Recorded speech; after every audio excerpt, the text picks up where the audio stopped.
কিয়ামতের কিছু আলামত নবীজি বলে গিয়েছেন। সহিহ বুখারীর 3176 নম্বর হাদিসের মধ্যে রাসূল সাল্লাল্লাহু আলাইহি সাল্লাম বলেন, ক্বালা রাসূলুল্লাহ সাল্লাল্লাহু আলাইহি ওয়াসাল্লাম, নবীজি সাল্লাল্লাহু আলাইহি ওয়াসাল্লাম বলেন, উদুদ সিত্তাম বাইনা ইয়াদাইস সাআ, কিয়ামতের আগে 6টা বিষয় তোমরা গণনা করে রাখবা। 1 নাম্বার মাউতি, আমার মরণ, আমার ইন্তেকাল, এটা তোমরা গণনা করবা। আমি দুনিয়া থেকে বিদায় নেওয়া মানে কিয়ামতের আর বেশি বাকি নাই। ওয়া ফাতহু বাইতুল মাকদিস, বাইতুল মুকাদ্দাস বিজয় হওয়া, যদি বাইতুল মুকাদ্দাস বিজয় হয়ে যায় বুঝবা কিয়ামত আর বেশি দিন বাকি নাই। বাইতুল মুকাদ্দাস বিজয় হয়ে গিয়েছে অলরেডি। সুম্মা মুতা লিয়াখুযু ফীকুম কাকুআসিল গনাম, বকরির পালের মতো তোমাদের মধ্যে একের পর এক মহামারী আসবে। যখন দেখবা একের পর এক মহামারী আসে বুঝবা কিয়ামতের আর বেশি সময় বাকি নাই।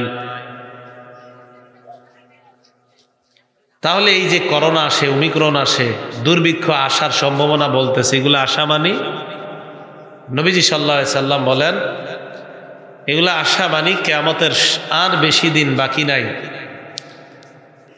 মহামারী যখন দেখবা খুব বেশি পরিমাণে তোমাদের কাছে আসতেছে একের পরে এক বকরির পালের মতো, মহামারীর মতো, তো বুঝবা যে তোমাদের আর বেশি সময় দুনিয়াতে বাকি নাই। সুম্মা ইস্তিফাদাতুল মাল, মানুষের সম্পদ বাড়তে থাকবে। হাত্তা ইউতার রাজুলু মিআতা দিনার, কোন মানুষকে 100 দিনার স্বর্ণ দেওয়ার পরেও ফায়াজাল্লু সাখিতান, তার মনটা অসন্তুষ্ট থাকবে, মেজাজটা খারাপ থাকবে, আমার আরো দরকার। 100 দিনার স্বর্ণের মালিক হওয়ার পরে ওই লোকটার সন্তুষ্টি অর্জন হবে না, বলবে আমার আরো চাই। সুম্মা ইস্তিফাদাতুল মাল, সম্পদ বেড়ে যাবে। 5 নাম্বার, সুম্মা ফিতনাতুন লা ইয়াবকা বাইতুম মিনাল আরব ইল্লা দাখালাতহু, নবীজি বলেন আরবের প্রত্যেকটা ঘরে ঘরে ফিতনা ঢুকে যাবে। যখন ঢুকে যাবে বুঝবা কিয়ামতের আর বেশি সময় বাকি নাই। আরবের অবস্থা কি এখন? হ্যাঁ, হজও চলে, উমরাও চলে, সবই চলে। 6 নাম্বার, সুম্মা হুদনাতুন তাকুনু বাইনাকুম ওয়া বাইনা বানিল আসফার, এরপর একটা চুক্তি হবে তোমাদের মাঝে আর রোমকদের মাঝে, রোম আর তোমাদের মাঝে একটা চুক্তি হবে। ফায়াকদিরুনা, তারা গাদ্দারি করবে, তারা চুক্তি ভঙ্গ করবে। ফায়াতুনাকুম তাহতা সামানিনা গায়া, তারা 80টা পতাকার নিচে তোমাদের সাথে লড়াই করার জন্য আসবে। 80টা পতাকা থাকবে তাদের। তাহতা কুল্লি গায়াতিন ইসনা আশার আলফা, এক এক পতাকার নিচে 12,000 সৈন্য থাকবে তাদের। এক এক পতাকার নিচে 12,000 সৈন্য থাকবে।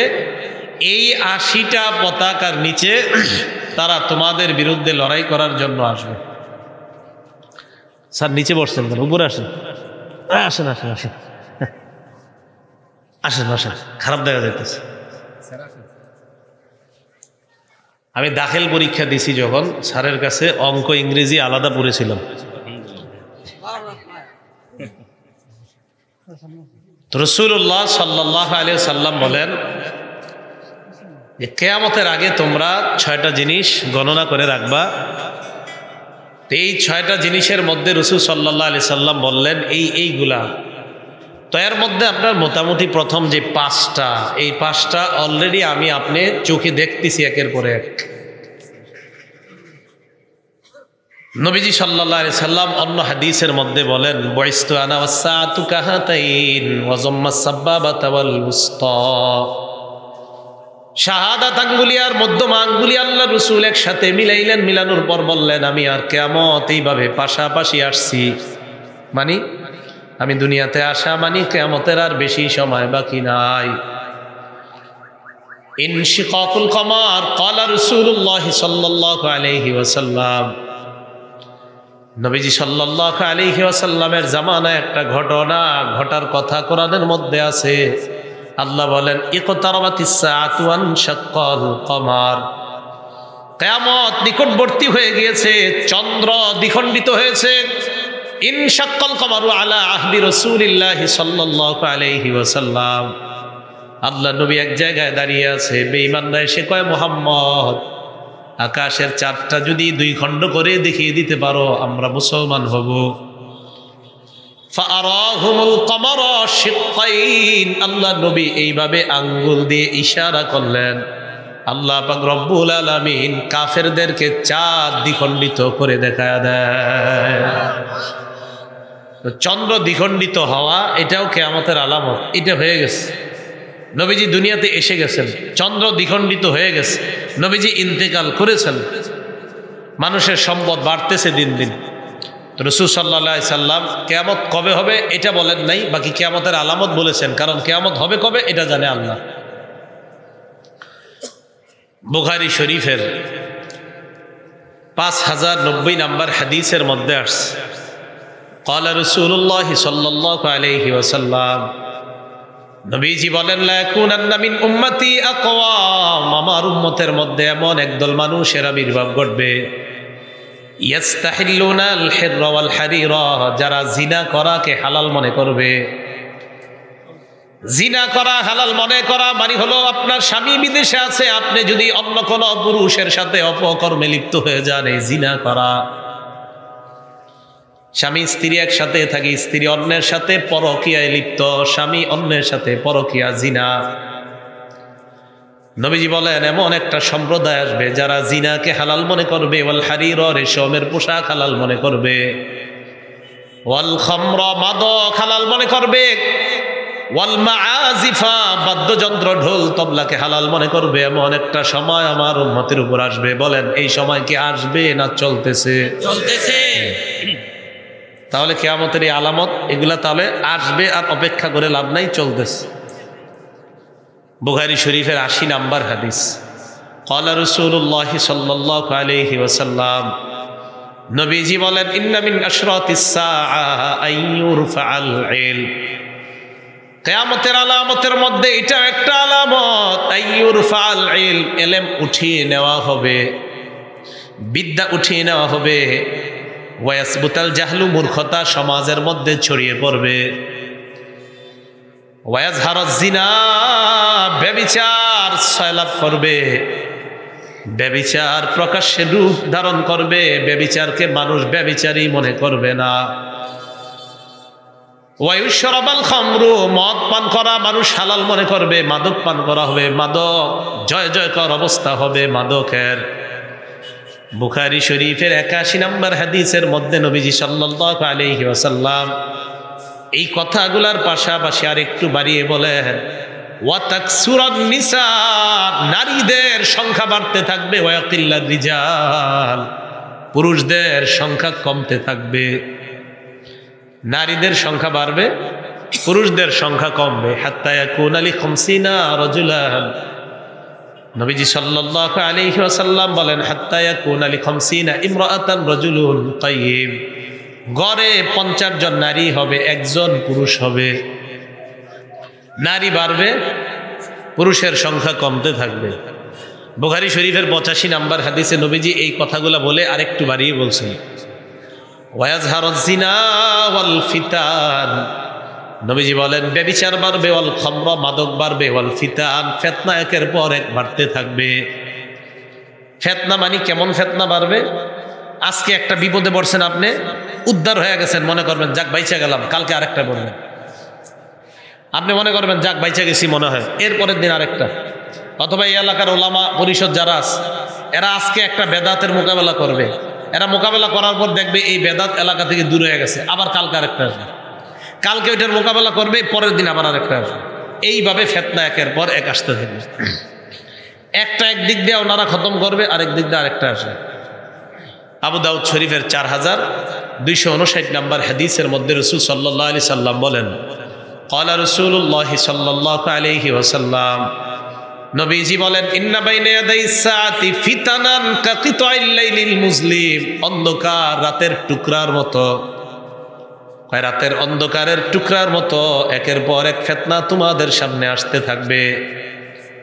অন্ধকার রাত, একটু পরে মনে হবে আরো অন্ধকার, আরো অন্ধকার, আরো অন্ধকার, অন্ধকার রাতের টুকরার মতো একের পর এক ফিতনা তোমাদের সামনে আসতে থাকবে।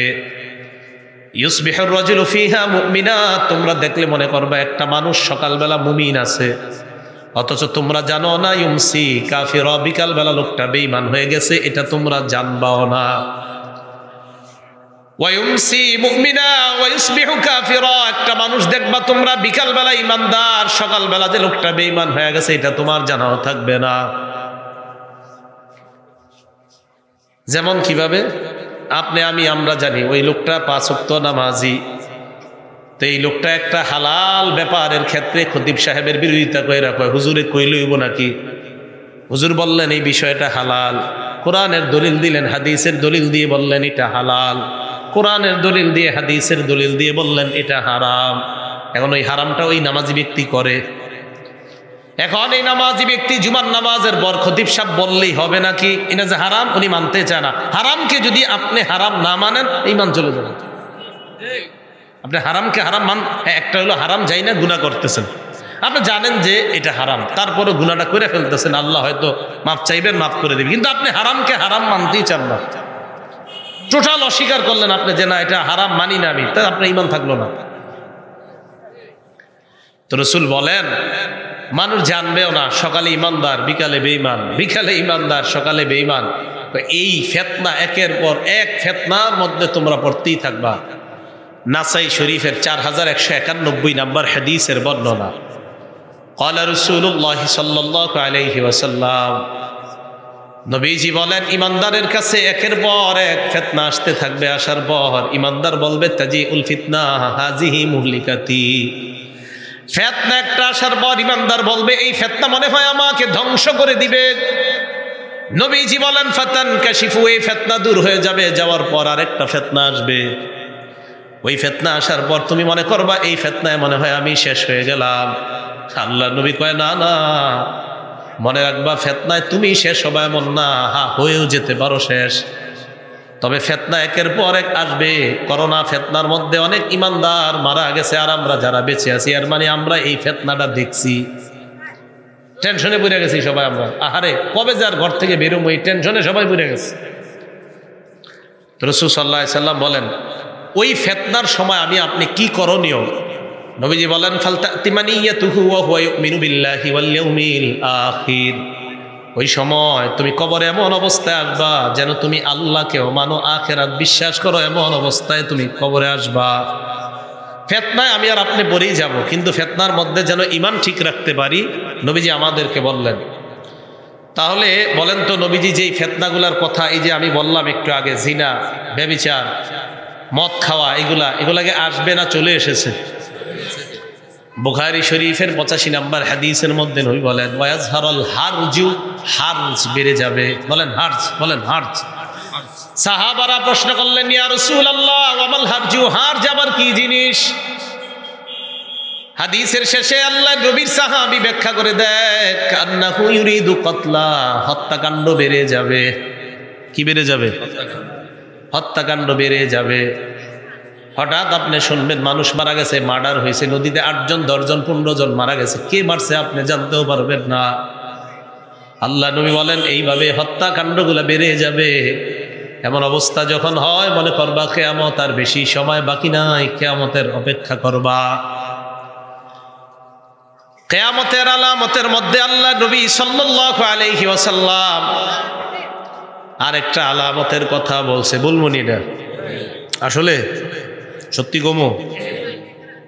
নবীজি বলেন ইয়াজহারুর রিবা, সুদের কারবার বেড়ে যাবে। কি বেড়ে যাবে? সুদের কারবার। সুদের জয় জয়কর অবস্থা হবে, সুদের কারবার পুরা এলাকার মধ্যে ছড়ায়া যাবে। সুদ নামক অপরাধের কথা আপনাদের এই এলাকায় কি কোনোদিনও শুনছেন? আপনারা দেখি চুপ, মনে হয় এইদিকে নাই এগুলা না। সুদ নামটা কোনোদিন শুনছেন? কি বলেন গ্রামগঞ্জের মানুষ এটা কেমনে জানেন? আপনি আবার কি কইলেন?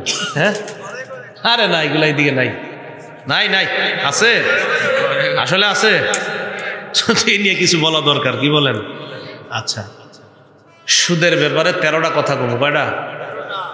সবাই বলেন যে এই একটু আগ পর্যন্ত যদি আপনাদের কণ্ঠ বড় বড় ছিল, এখন আবার হঠাৎ এরকম চুপ হয়ে গেল কেন? এতক্ষণ পর্যন্ত যদি নাউজুবিল্লাহ জোরে কইলেন, আলহামদুলিল্লাহ জোরে কইলেন, আস্তাগফিরুল্লাহ জোরে কইলেন, যখন কইলাম সুদের 13টা কথা বলবো, 13টা এরকম আস্তে আস্তে কেন?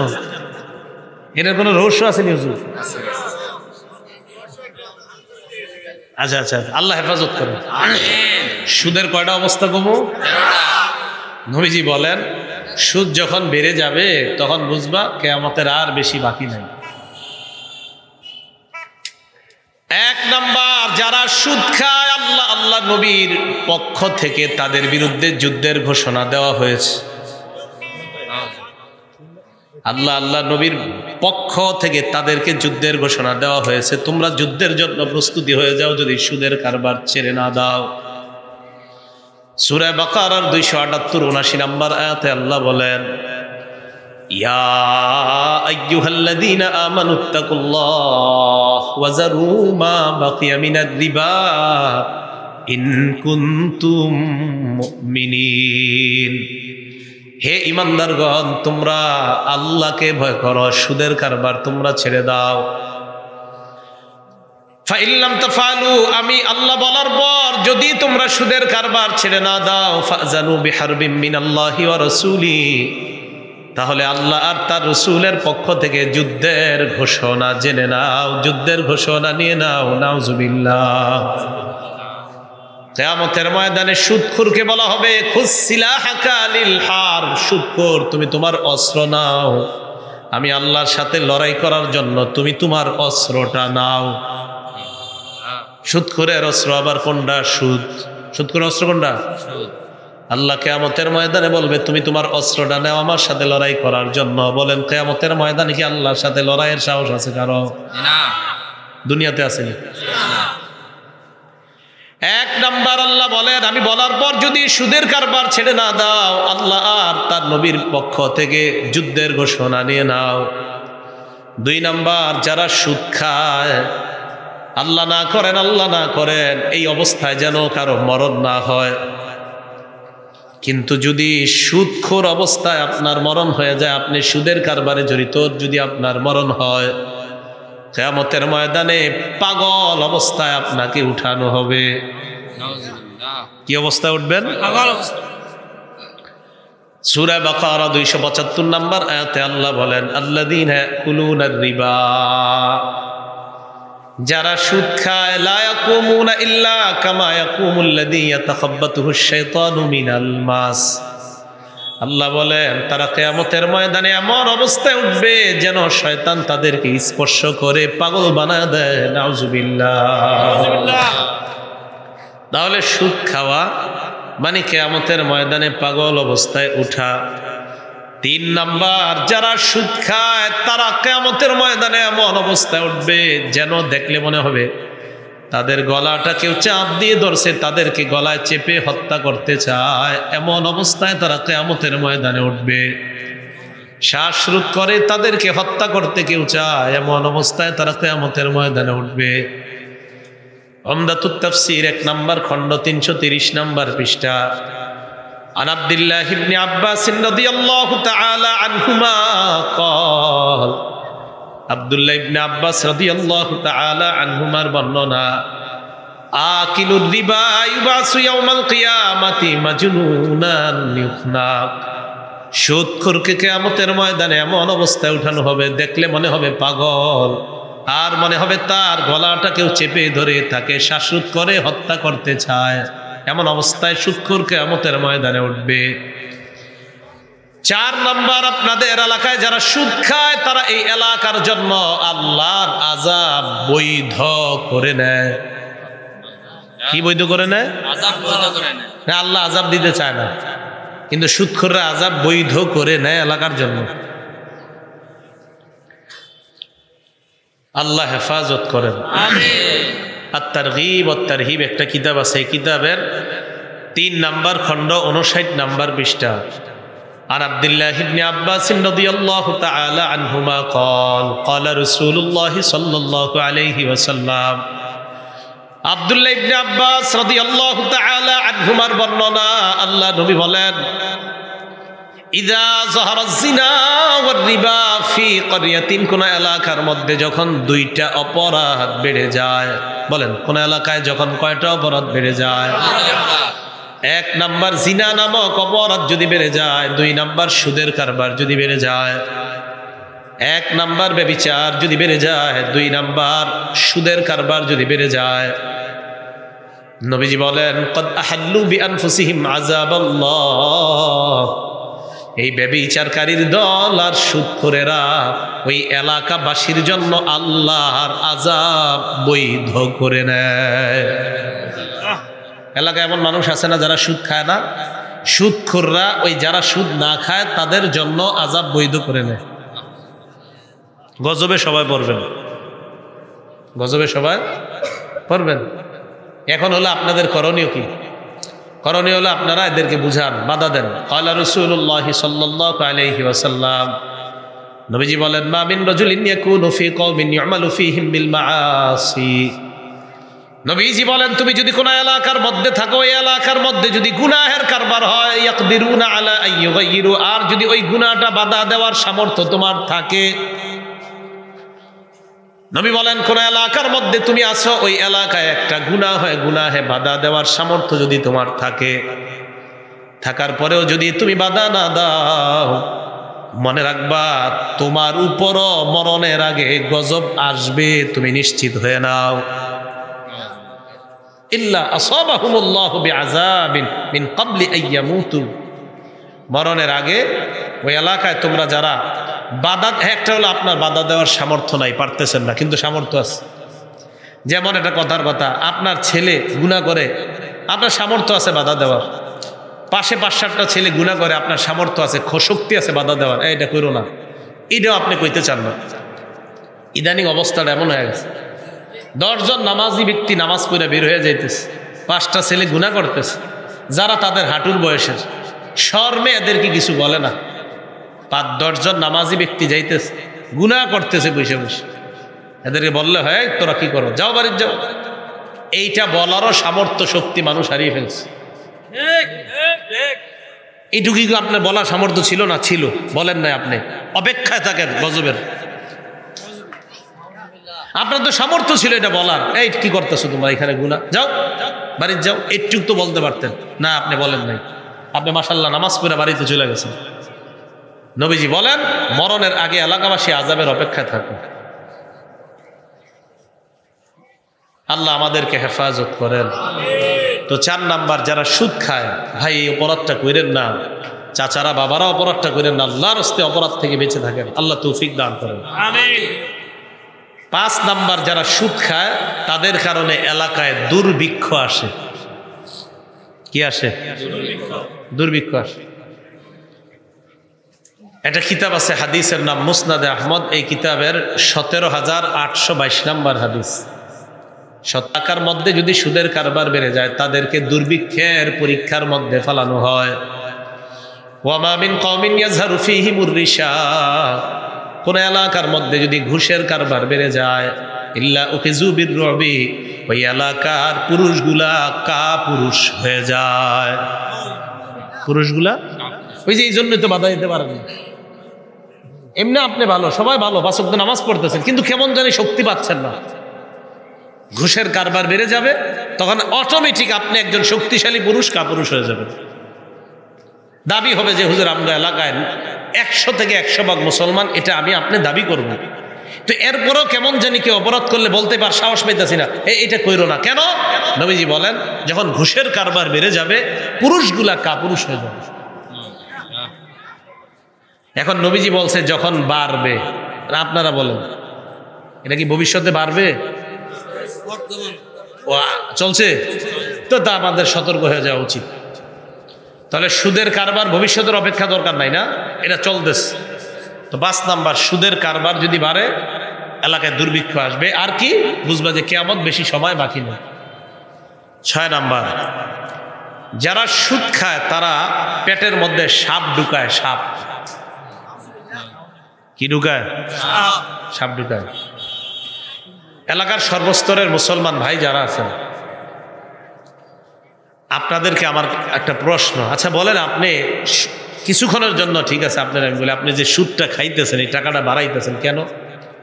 আপনার ছেলেটা যেন ভালো থাকে, মেয়েটা যেন ভালো থাকে, পরিবার যেন ভালো থাকে। এই তো এই কারণেই তো মানুষ সুদের কারবারে জড়িত হয়। এখন আপনাদেরকে আমার একটা প্রশ্ন, আপনি যদি আজকে মারা যান, কালকে আপনার এই মুহূর্তে একদিন হবে, 2, 3 দিন, 4 দিন, 5 দিন, 7 দিন, 40 দিন, 1-1.5 মাস পরে, 7 দিন পরে আপনার বিবি, আপনার পরিবারের যারা আছে এরা আস্তে আস্তে আপনারা ভুলে যাবে। আগে তো মানুষ মোটামুটি মনে রাখতো, এখন তো আর অত মনে রাখার সুযোগ নেই, আপনার সময় না। আপনি মারা গেছেন, কালকে আপনার ছেলে মোবাইলে গুনাহ করবে, এটা নিশ্চিত থাকেন। এত সময় নেই আপনার নিয়ে ভাবার, এটা মাথায় আপনি এরকম ভাইবেন না যে আমার নিয়ে ভাববে অনেকদিন, এত সুযোগ দিবে না, এত সুযোগ আর এখন নাই। আগে মারা গেলে তো মাশাআল্লাহ এলাকাবাসী তাকে মনে রাখতো, আহারে কত দোয়া করতো, এলাকাবাসী তার জন্য খুব দোয়া করতো। এখন তো মারা আজকে গেছে, কালকে বুঝবে না ওই বাড়ি দেখলে যে গতকালকে কেউ মারা গেছে এখানে। একদম। তো বলছিলাম ভাই, আপনি সুদ কার জন্য খাইতেছেন? আপনারে বাস তলায় নিয়ে শোয়া দিয়ে আসছে, 3-4 দিন পরে আপনার বিবি, আপনার ছেলে মেয়েগুলা ভুলে যাবে। 1 বছর পর তো আপনি যে এলাকার কেউ ছিলেন এই অস্তিত্বই থাকবে না। তো আপনি কার জন্য এটা বাড়াইতেছেন? এটা আপনার উপলব্ধি দিতেছি আমি, আপনি এটা কার জন্য করতেছেন? যেই ছেলের জন্য আপনি সুদি টাকা বাড়াইলেন, যেই মেয়ের জন্য সুদের টাকা বাড়াইলেন, যেই বিবির জন্য সুদের টাকা বাড়াইলেন, তারা ঠিকই আরাম আয়েশ করতেছে, আনন্দ উল্লাস, আপনি কবরও কষ্ট পাচ্ছেন। 6 নাম্বার, যারা সুদ খায় পেটে সাপ ঢুকায়। ইবনে মাজাহ হাদিসের কিতাব, হাদিস নাম্বার 2273 নাম্বার হাদিসের বর্ণনা। এই হাদিসের মধ্যে আসছে, عن أبي هريرة رضي الله تعالى عنه قال قال رسول الله صلى الله عليه وسلم আবু হুরায়রা রাদিয়াল্লাহু তাআলা আনহুর বর্ণনা, আল্লাহ নবী বলেন, আতাইতু লাইলাতান উসরিয়া বি আলা কওমিন, আমি মেরাজের রাতে যখন গমন করলাম, মেরাজের রাতে যাওয়ার সময় এমন একদল মানুষের পাশ দিয়ে গেলাম, তাদের দিকে তাকায় দেখলাম বুতুনুহুম কাল বুয়ুত, তাদের পেটগুলা বিশাল বড় বাড়ির মতো। পেট কিসের মতো? বাড়ির মতো।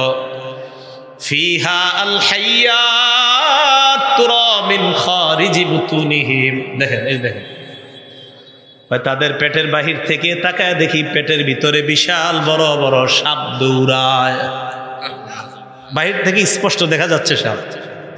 নবীজি বলেন, আমি জিবরিল আমিনকে প্রশ্ন করলাম, মান হাউলা, ইয়ারা কারা? জিবরিল আমিন জবাব দেয়, হাউলাই আকালাতুর রিবা ইয়া রাসূলুল্লাহ, এরা হলো সুদখোরের দল, নাউযুবিল্লাহ। পেটে সাপ। 7 নাম্বার, যারা সুদ খায়, আল্লাহ, তারা আপন মায়ের সাথে জিনা করে। ইবনে মাজাহ হাদিস নাম্বার 2274 নাম্বার হাদিসের বর্ণনা। নবীজি বলেন, রিবা সাবউনা হুবা, সুদের গুনাহের শাখা হলো 70টা। আইসারুহা আইয়ান কিহার রাজুল উম্মা, সবচাইতে নিম্ন শাখা আপন মাকে বিয়ে করা। নাউযুবিল্লাহ। এটা সবচাইতে নিম্ন শাখা। তাহলে সবচাইতে বড় শাখা কোনটা আল্লাহ ভালো জানে। এটা যদি সবচাইতে নিম্ন হয়, মায়ের সাথে ব্যভিচার করা, আপন মাকে বিয়ে করা যদি সবচাইতে নিম্ন গুনাহ হয়, তাহলে আল্লাহ জানে বাকি 69টা কেমন গুনাহ। বলেন, এটা কি ভয়াবহ অপরাধ না? এই যে সবচেয়ে নিম্নটা, তো বড়গুলা কি আল্লাহ জানে। তো এই জন্য আমি আপনাদেরকে বলছিলাম, এই অপরাধটা কইরেন না। দেখেন খতিব সাহেবরা মিম্বরে যে আপনাদেরকে বুঝায়, আচ্ছা উনি আপনার এটা বুঝাইয়া আপনি বলেন, উনি যে আপনারে বুঝাইছে এটাতে ওনার লাভ না, তো এটা আপনার লাভ। খতিব সাহেব যে আপনারে বুঝায় এটা আপনার লাভ। আপনারা খতিব সাহেব যারা এই আলোচনা করে তাদেরকে শত্রু মনে করেন না, মনে করবেন বন্ধু, কারণ উনি আপনাকে জাহান্নাম থেকে বাঁচাইতে চায়। কোন খতিব সাহেব যখন গুনাহের কথা মিম্বরে বৈশা বলে যে এটা গুনাহ, এটা হারাম, এতে বুঝবেন যে এই খতিব সাহেব আমাদের বন্ধু, কারণ আমরা এই হারাম কাজগুলা করলে আমরা জাহান্নামে যাব। উনি চাইতেছে আমরা যেন এগুলা না করি, আমরা যেন জান্নাতি হই। তো উনি শত্রু হলো না বন্ধু হইল? বন্ধু হইল। তো এইগুলো 7 নাম্বার। 8 নাম্বার, যারা সুদ খায় তারা দুনিয়াও বরবাদ করে, আখিরাতও বরবাদ। সহিহ বুখারীর বর্ণনা 2766 নম্বর হাদিসের বর্ণনা। ক্বালা রাসূলুল্লাহ সাল্লাল্লাহু আলাইহি ওয়াসাল্লাম, নবীজি বলেন, ইজতানিবুস সাবআল মুবিকাত, 7টা অপরাধ থেকে বাঁচবা, যেই 7টা অপরাধ তোমাদেরকে ধ্বংস করে দেয়। কয়টা অপরাধ? এই 7টার মধ্যে একটা সুদ, বাকি 6টা করে দিবনি। মানে এনে উদ্দেশ্য হলো সুদেরটা বলা, তো 7টাই বলে দিই। হ্যাঁ, 1 নাম্বার আশিরকু বিল্লাহ, আল্লাহর সাথে শিরিক করা। কার সাথে শিরিক করা? 2 নাম্বার ওয়াসসিহরু, জাদু করা, কাউকে আপনি কুফরি কালাম করা, জাদু করে একটা মেয়ের জীবন নষ্ট করে দেওয়া। দেশ গ্রামে মেয়ের বিয়ে করতে না পারলে এর বিয়ে বন্ধ করে দেয় জাদু করে, কুফরি করে। এই যে কুফরি আপনি করলেন, দুনিয়া বরবাদ করলেন, আখিরাত বরবাদ করলেন। অনেক মানুষ তো কুফরি, এমন কুফরি করে ওই ঘরের মা বাবা ভাই বোন সবগুলারই বিপদের মধ্যে ফেলায় রাখে।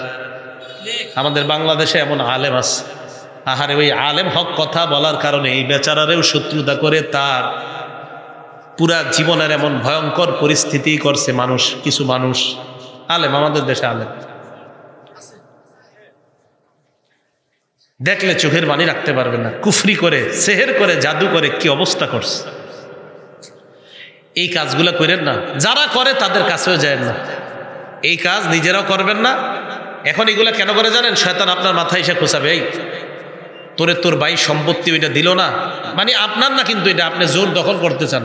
এখন আপনি চিন্তা করেন যে আপোষে তো পাইতেছি না, দেখি ওরে জাদু আর কুফরির মাধ্যমে পাই কিনা। এটা করতে যায় না ভুলেও। মানুষ এই কারণে তো এগুলো করে, সম্পত্তি পাওয়ার আশায়, একটা মেয়ের বিয়ে করার নেশায়, ওই পরিবারের কিছু সম্পদ উপার্জনের আশায়। এই কারণে মানুষ জাদু করে। ভাই এগুলো করেন না, আখেরাত বরবাদ করেন না। এগুলো 2। 3 নাম্বার ওয়া কতলুন নাফসিল্লাতি হারামাল্লাহু ইল্লা বিল হক, অন্যায়ভাবে কাউকে হত্যা করা।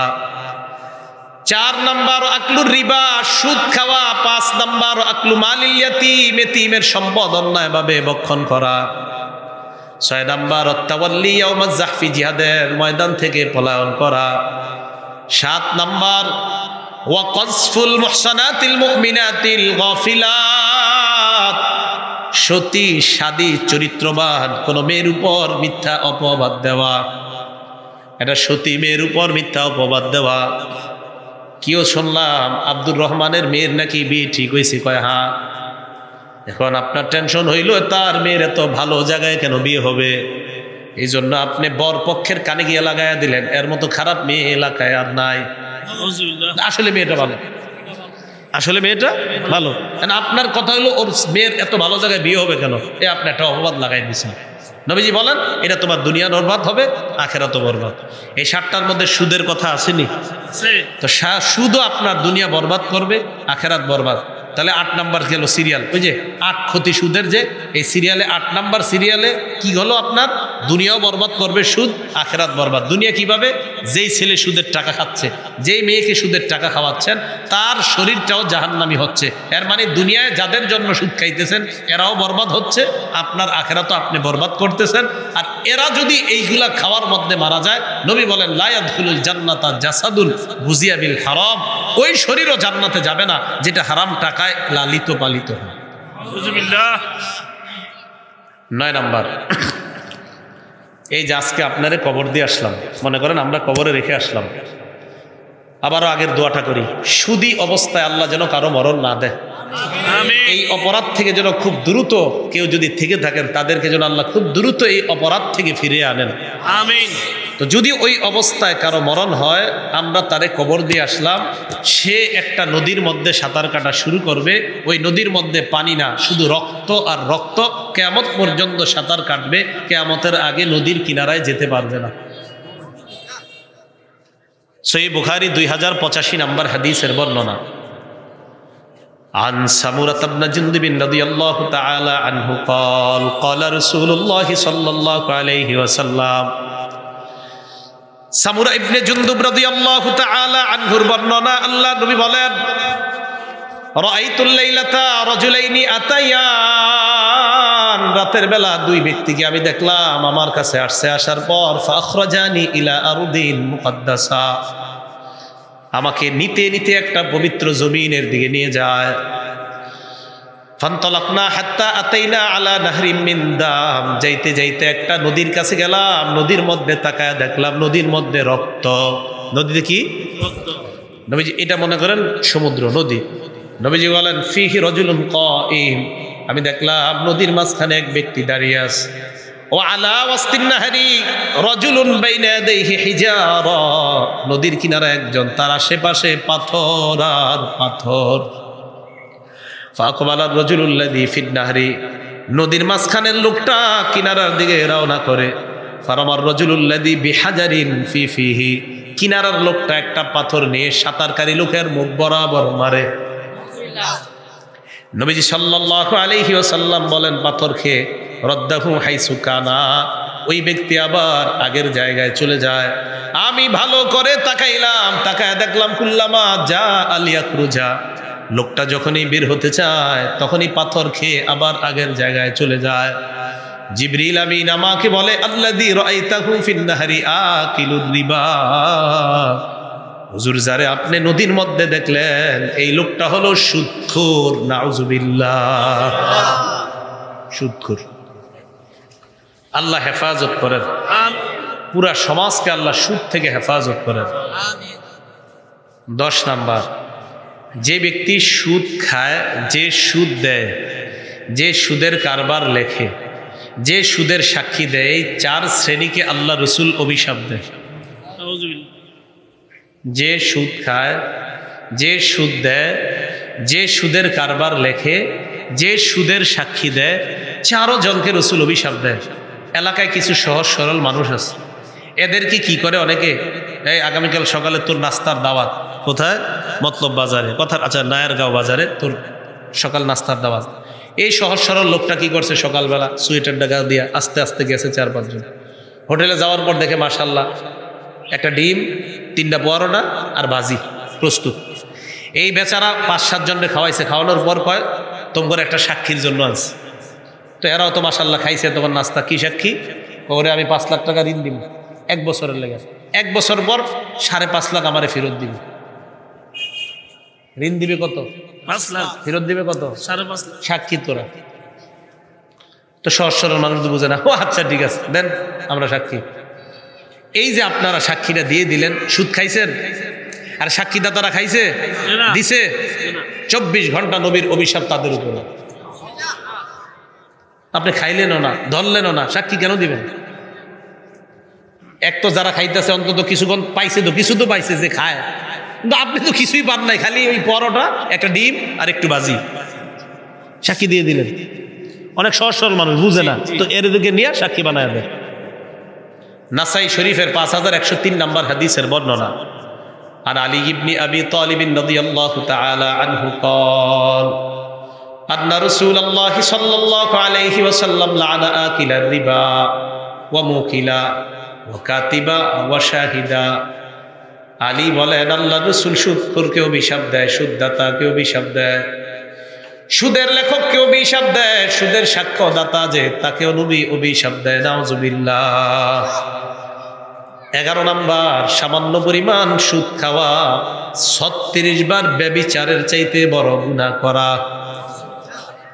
মুসনাদে আহমদ কিতাবের নাম হাদিস নাম্বার 22007 নাম্বার হাদিসের বর্ণনা। দিরহামু রিবান ইয়াকুলুহু রাজুল ওয়া হুয়া ইয়ালামু আশাদ্দু মিন 36 জিনা। 1 দিরহাম পরিমাণ সুদ খাওয়া, সামান্য পরিমাণ সুদ খাওয়া 36 বার ব্যভিচারের চাইতে বড় অপরাধ করা। জেনে শুনে সামান্য পরিমাণ সুদ খাওয়া মানে 36 বার ব্যভিচারের চাইতে বড় অপরাধ করা। 12 নাম্বার, আবারও দোয়া করি সুদী অবস্থায় যেন কারো মরণ না হয়। যদি সুদ খাওয়া অবস্থায় মরণ হয় আল্লাহর জান্নাত থেকে লোকটা বঞ্চিত হয়ে যাবে।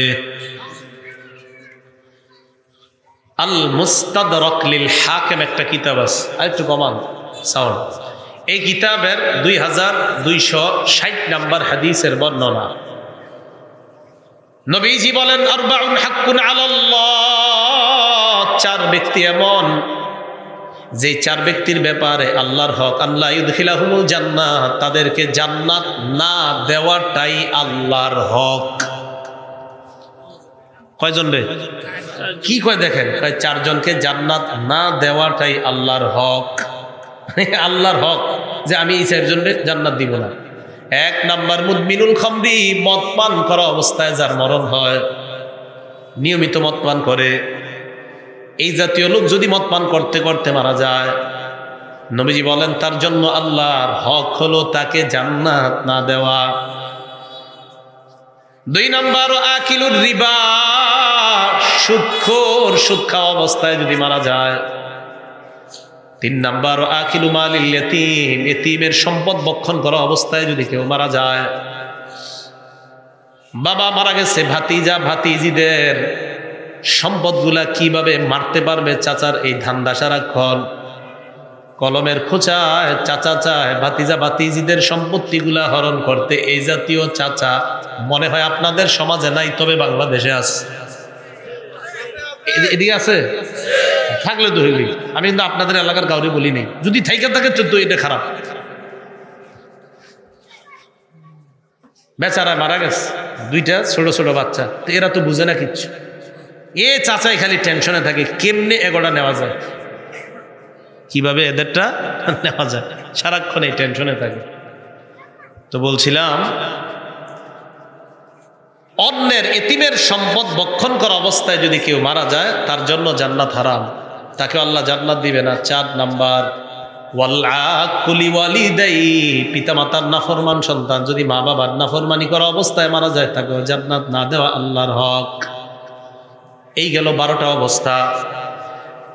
13 নাম্বার অবস্থাটা মন দিয়ে শুনেন। শোনার পর সবাই চিন্তার মধ্যে পড়ে যাবেন, আমিও চিন্তায় পড়বো, আমাদের ইমাম সাহেব খতিব যারা তারাও চিন্তায় পড়বে, আপনারাও তো চিন্তায় পড়বেন, যারা সুদ খান না তারাও চিন্তায় পড়ে যাবেন। 13 নাম্বারটা শুনেন।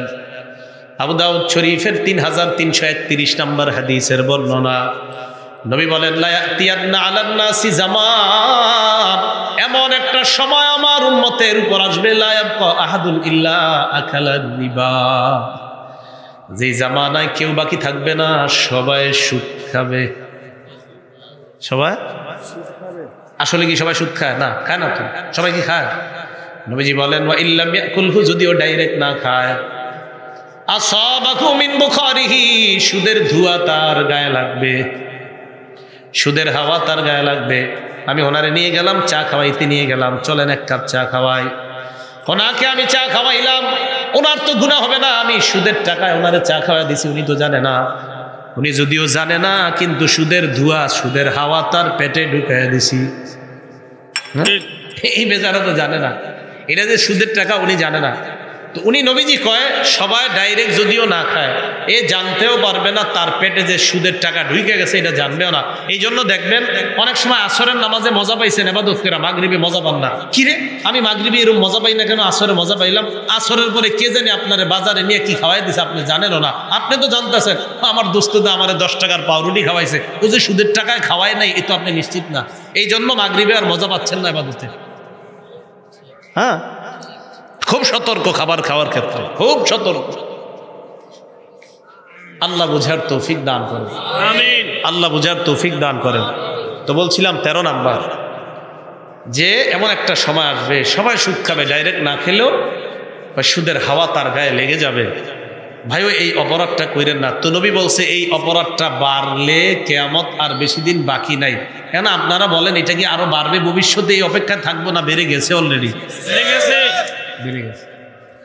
তাহলে এই অপরাধটা করা যাবে না, আল্লাহ হেফাজত করেন, আমিন। এর মধ্যে একটা অপরাধ হলো জিনা করা, ব্যভিচার করা। আরেকটা অপরাধ, এটা একটু মন দিয়ে শোনেন। জিনার কথা বললে আমরা অনেকে মনে করি হুজুর জিনাকে আমরা কি করি নাকি? সবাই হয়তো কেউ অপরাধটা করে, সবাই তো করে না। সবাই করেন না? একটু দেখেন করেন কিনা। সহিহ বুখারীর 6612 নাম্বার হাদিসের বর্ণনা। ক্বালা রাসূলুল্লাহ সাল্লাল্লাহু আলাইহি ওয়াসাল্লাম, নবীজি বলেন, ইন্নাল্লাহা কাতাবা আলা ইবনি আদম হাজ্জাহু মিনাজ জিনা আদরাকা যালিকা লা মাহালা। আল্লাহ পাক রব্বুল আলামিন আদম সন্তানকে জিনার পরীক্ষা দ্বারা পরীক্ষা করবে। এই পরীক্ষায় সবাই পড়তে হবে, কোনো সন্দেহ নাই। এটা আবার কেমন কথা? নবীজি কয় আদম সন্তানকে জিনার পরীক্ষা দিয়ে আল্লাহ পরীক্ষা করবে। ফাজিনাল আইনি আন্নাস, চোখের জিনা হলো দেখা, চোখের জিনা হলো দেখা। ওয়াজিনাল লিসান আল মান্তিক, মুখের জিনা হলো কথা বলা। মনে রাখবেন, সরাসরি যাকে দেখা হারাম, মোবাইলেও তাকে দেখা হারাম। ঠিক দিয়ে আপনি কইলেন, বাকিরা দিয়ে কইল না। বলেন, সরাসরি যাকে দেখা হারাম, মোবাইলেও তাকে দেখা হারাম। সরাসরি যাকে দেখা হারাম, নাটকে তাকে দেখা হারাম। সরাসরি যাকে দেখা হারাম, সিনেমায়ও তাকে দেখা হারাম। নবীজি বলছেন চোখের জিনা দেখা, নজর পড়ে যাওয়ার পর সাথে সাথে নজরের হেফাজত করা। তো এই জন্য আলী রাদিয়াল্লাহু তাআলা আনহুকে নবী বলেন, ইয়া আলী ইউলা তুতবিইন নাজরাতান নাজরা, আলী একবার নজর পড়ে যাওয়ার পর দ্বিতীয়বার আর নজর দিবা না। ফাইন্না লাকাল উলা, প্রথমবার ক্ষমা, ওয়ালাইসাত লাকাল আখিরা, দ্বিতীয়বার সাজা। প্রথমবার ক্ষমা, দ্বিতীয়বার সাজা। এর মানে প্রথমবার নজর পড়ে যাওয়ার পর দ্বিতীয়বার যদি আবার ইচ্ছাকৃতভাবে নজর দাও, দ্বিতীয়বারের নজরটা হয়ে যাবে তোমার জিনা। কি বুঝছেন নি? আমি বাংলা যেটা বলি এটাই বলবেন। বলেন, নজর পড়ে যাওয়া না নজর দেওয়া? প্রথমবার নবীজি বলছে আলী নজর পড়ে যাওয়ার পর দ্বিতীয়বার নজর দেওয়া। তাহলে প্রথমটা নজর পড়ে যাওয়া। বলেন, প্রথমটা নজর পড়ে যাওয়া, দ্বিতীয়টা হলো নজর দেওয়া। এখন অনেকে কি করে, কয় হুজুর যদি প্রথমবার আধা ঘন্টা তাকায় থাকি। হ্যাঁ, নবী যদি তাকাইতে বলে নাই, বলছে নজর পড়লে। এই পড়া আর তাকানো কি এক না? আপনার নজর পড়া আর আপনি তাকানো, দুইটা এক না। নজর পড়ে যাওয়া মানে হঠাৎ পড়ে গেছে, তাড়াতাড়ি সরায় নাও, এটা নিষেধ। তো এই জন্য এই চোখের জিনা, এখন সত্যি করে বলেন তো যুবক ভাইয়ারা, চোখের জিনাটা কি হয়ে যায় না? এই জন্য নবীজি বলছেন এই জিনা বেড়ে যাবে। এখন সত্যি করে বলেন, বিভিন্ন প্রযুক্তির কারণে চোখের জিনার সম্ভাবনাটা কি বাড়ছে না কমছে? ওয়াজিনাল লিসান আল মান্তিক, মুখের জিনা হলো কথা বলা। মুখের জিনা কি বলা? এবার যে কথাটা বলবো আমার সাথেও বলবেন। বলেন, যার সাথে সরাসরি কথা বলা হারাম। বলেন, জোরে বলেন। তার সাথে মোবাইলেও কথা বলা হারাম। অপ্রয়োজনীয় কারো সাথে সরাসরি কথা বলা যেমন হারাম, অপ্রয়োজনীয় কারো সাথে রাত 12টার পরে ফজরের নামাজে জাগায়া দেওয়ার জন্য কথা বলাও হারাম। কোন নামাজে? মানে ইদানিং পাবলিক কয় আর কি, হুজুর যদি ফজরের নামাজে জাগানোর জন্য আমরা দুইজন রাতে 1-2 ঘন্টা কথা কই, সমস্যা আছে? কি সুন্দর কথা। হ্যাঁ, এই প্রশ্ন করে অনেকে, মানে মনে করে এটা একটা পবিত্র পবিত্র ভাব, এটা নেক সুরতে ধোকা। তো ফাজিনাল লিসান আল মান্তিক, মুখের জিনা কথা বলা। ভাইয়েরা, এগুলা কইরেন না। এগুলা কিন্তু আপনার শুধু জীবন ধ্বংস করছে এমন না, সাথে সাথে একটা বাংলা আজকে থেকে মনে রাখেন, এগুলো আপনার যৌবন ধ্বংস করছে। আপনার যৌবনটাও হেফাজতের জন্য এই গুনাহগুলো কইরেন না। জীবনটা ঠিক আছে, জীবন তো আল্লাহ নিয়ে গেলে শেষ, কিন্তু যৌবনটা তো যতদিন জীবন আছে ততদিন আপনার যৌবন আল্লাহ, আপনি যদি চান যে না আমার যৌবন হেফাজত হোক, এটা নষ্ট না হোক, এটা যদি আপনি চান, এই গুনাহগুলা থেকে আপনি বাঁচেন। এই গুনাহ থেকে আপনি বাঁচতে হবে। এরপর নবী বলেন, জিনাল ইয়াদাল বাদ, হাতের জিনা হলো স্পর্শ করা।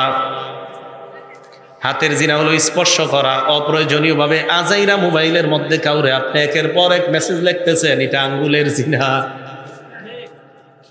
হ্যাঁ, হুদাই লিখতেছেন, মানে উল্টা পাল্টা যা লেখার লিখতেছেন, এই জিনা করতেছেন। তো নবীজি সাল্লাল্লাহু আলাইহি সাল্লাম যে বলছে বাড়বে, তখন বলেন তো আপনারা এই যে জিনার যে রূপগুলা নবী বলতেছেন, এগুলা কি ভবিষ্যতে বাড়বে না বেড়ে গেছে? তো আমি আবার যেই কথাটা আগেতে বলতেছি আপনাদেরকে, যে কোনো এলাকায় যদি কোনো গুনাহ দেখেন বেড়ে যায়, আপনাদের এলাকাবাসীর দায়িত্ব হলো ওই গুনাহকে প্রতিহত করা। একটু কি মুখ দিয়েও বলার সামর্থ্য নাই, ঠিক আছে আপনি মাইরেন না, কারণ নবীজি বলছে প্রথম শর্ত হলো হাত দিয়ে বাধা দেওয়া, না পারলে মুখ দিয়ে। তো মুখ দিয়েও তো অন্তত বলতে পারেন, এটাও মানুষ পায় না। তাল গাছের নিচে আগে দেখা যেত আপনার আসরের পরে মাঠে 11 দুগুণে 22 জন খেলে, এখন আসরের পরে আর মাঠে পাইবেন না 22 জনকে, এখন দেখবেন তাল গাছের এটার নিচে 22 জন, ওইটার নিচে 22 জন।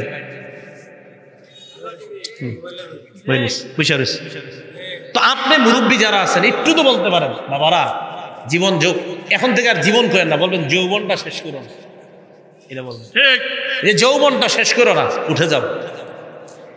তুমি তোমার জীবনের মূল্যটা বোঝার চেষ্টা করো।